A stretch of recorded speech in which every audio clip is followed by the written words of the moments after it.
Thank you so much, Jim.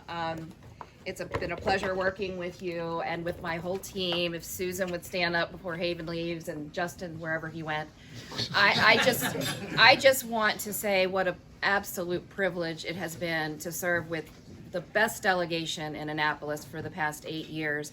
I am going to miss Delegate Shoemaker greatly, and Susan greatly. She knows I'm keeping her cell phone number, and I've learned so much from her, and I'm going to continue to learn because I'm going to pester her. But I just thank them just for being great colleagues, and also they've all become such great close friends. So big hand to you guys.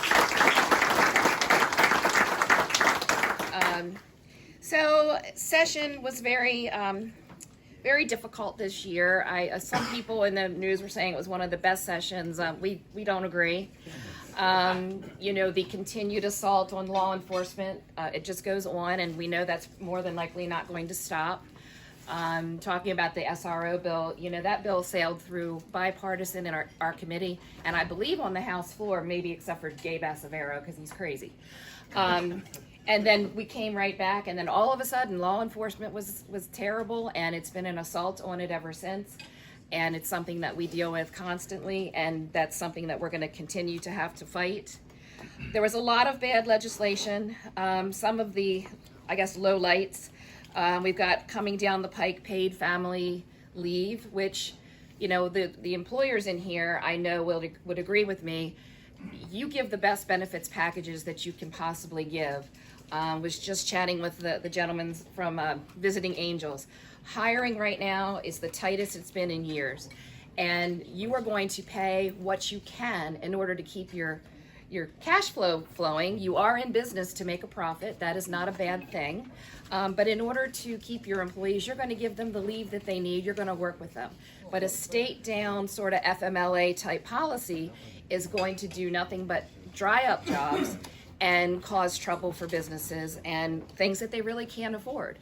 And this one in particular, normally they bring in this terrible legislation and they started at 50 employees. This one's for 15 employees. Those are our smallest businesses. They're still coming out of everything that we suffered during this pandemic. Restaurants are still having trouble hiring, keeping people. This is not something that we really should be doing. So that's coming. The neatest thing about that particular bad bill is they really don't know exactly how they're going to do it. They don't exactly know what it's going to cost. They're gonna study it, but they had to pass it. It's like Nancy Pelosi. We're going to pass it, and then we'll figure out what's in it.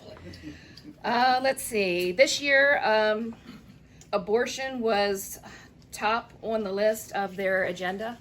And we were able to not have the bill passed that would have enshrined it into the state constitution. Had that memo gotten leaked before session ended, I bet you they would have brought that back and that would have gone straight through. But they did expand it, and they're expanding it to providers. It could be midwives. It could be a whole host of people other than physicians, and for the safety of women, I think that's a terrible idea. They also expanded state spending of our tax dollars of $3.5 million a year to train additional abortion providers. That did pass. So those are some of the bills. We had a big climate change bill. Haven left. I like the way he says it. So climate change now. We had to do it now. That's going to cost a whole lot of money as we go down the next couple of years. Some of the good things. Try to pick out some good things. We did do a little bit of retirement tax relief. We certainly could have done more. We had a $7.5 billion surplus. If ever there was a time to make meaningful tax cuts, it was now. That's the now we should have had. I talk to people constantly. We're knocking doors, working hard, and we hear this over and over and over again. People, if they're older, they're saying, I appreciate what you're doing, and I thank you for doing it, but I'm leaving. I'm out of here. I am moving south. I am moving somewhere else. They don't have to go far. They can go to Delaware. They can be at the beach, still come see the grandchildren, and not pay income tax. So hopefully we can try to build on that. It's all going to depend a lot on this election.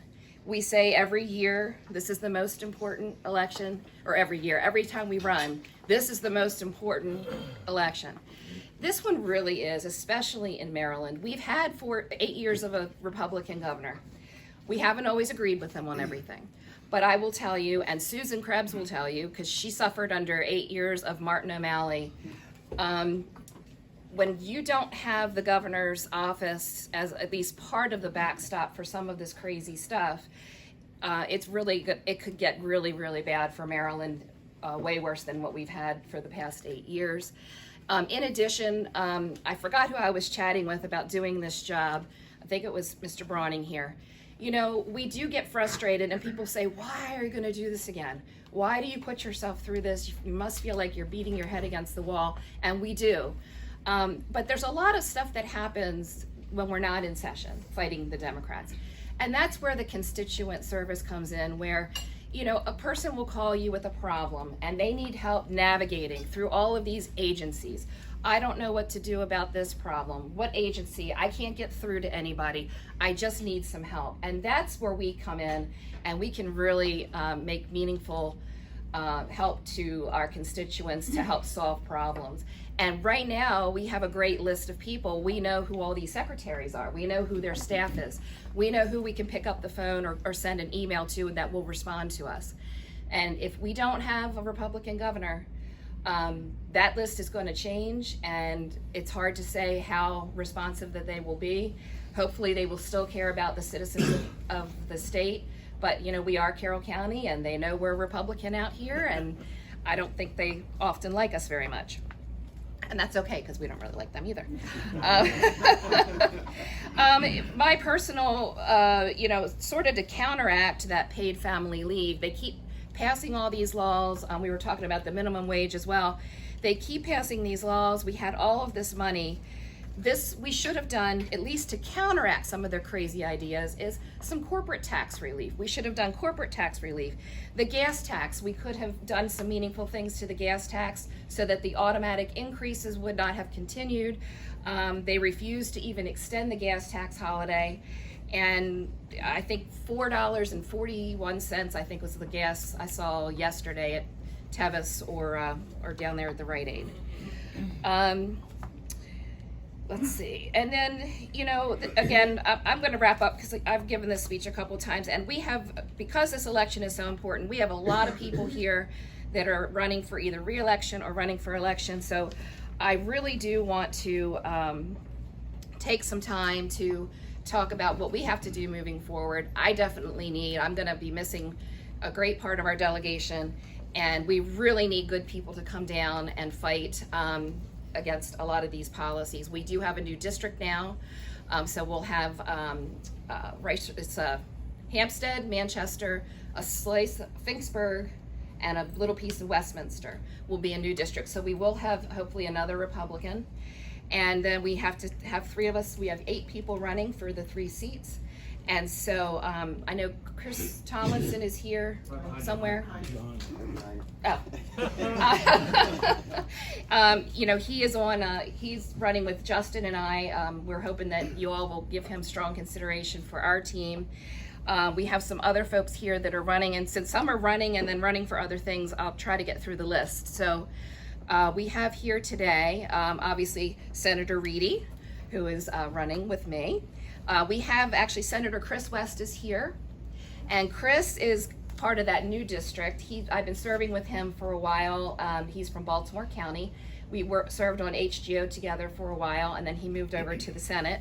So happy to have him here today running for that seat.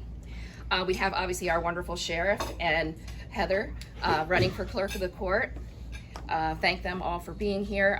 Here for the commissioners, we have today, Krista is here to support and show support for Eric Boucher, who's running, current commissioner, and is also now running for District 5. We have Bob Leatherwood here somewhere. There he is. He's here representing Ed Rothstein, running for commissioner for re-election. I'd like to send you his best. Thank you. Yeah, they're in session today. So. For the Board of Ed, boy, is that important, and boy, have we learned that so much over the last couple of years. So Kenny Kyler is here somewhere. There he is. Thank you, Kenny, and Marcia Herbert.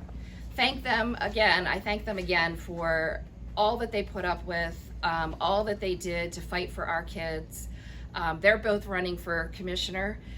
This time, I think they will both make excellent commissioners, and I think they've done a just amazing job going through all of this stuff. So thank you. You guys had our back. Yes. You guys truly did. And so thank you for fighting for our kids. Jay Savigny is here, and he is representing Donna Savigny, another warrior for our kids on the school board. And Jay is actually running for Central Committee now, so we thank him for stepping up to do that. Mayor Chris Nevin is here, and we thank him for his support. And that's candidates that are not currently in office but are running. I already mentioned Chris Tomlinson, and then in that new district we have Josh Stanko, who has stepped up to run, so thank you for doing that. Scott Jendrick is here today from Sykesville. He's running for District 5 for the House of Delegates as well. For Board of Ed, we have Steve Whistler here, who has stepped up to run. I've known Steve for a really long time. He ran for office in Baltimore County, and he's worked with Justin and I for many, many years, and we're really happy that he stepped up to run for that very important office. Tyra Battaglia is going to stop by. I think she had to get her kids on the bus. And then for Central Committee, we have Larry Helminiak is here today. Chris Tomlinson's still on the Central Committee. The wonderful Karen Leatherwood, who is also my campaign manager, who checked you in today, who does 1 million things for everybody. She's on the Central Committee and is running, and I thank her. She can't hear me, but Karen is the best, and I thank her for all that she does. Krista Stoltz is also running for Central Committee, so thank you for stepping up to do that. I think that's everybody. Oh, I'm sorry, we have someone here running for Congress, District 2, Mr. Lance Griffin. And oh, yes. And that was my last one. So I saved. So I just want to, I want to give a big round of applause to all of you that are here and that are running, and I hope that everybody, as you meet everyone, if you have an event, make sure that you have flyers or you get your information out. We need to support each other and make sure that we have a great group of people going into elected office. So I thank you for doing that. Well, again, I really just can't tell you how much I appreciate each and every one of you for your support over the years. I count you all as friends, and we got a lot of work to do, a lot of doors to knock over the next, I think Scott said about 60 days. We got 60 days. Who's counting? We have a lot to do, but I really appreciate you. You know you can always call me if you need something. I will be there. And one last little thing that's kind of exciting. So we ended up over here in this room. One really cool thing that's happening for Hampstead, and I helped work on this bill. I think we might be, I don't know if Chris is still back there. I think we're going to be the first sports betting location, I think, in the state. I think he might be getting the first license. So this is their off-track betting location, and when they have all those TVs on, it's a pretty neat thing to see.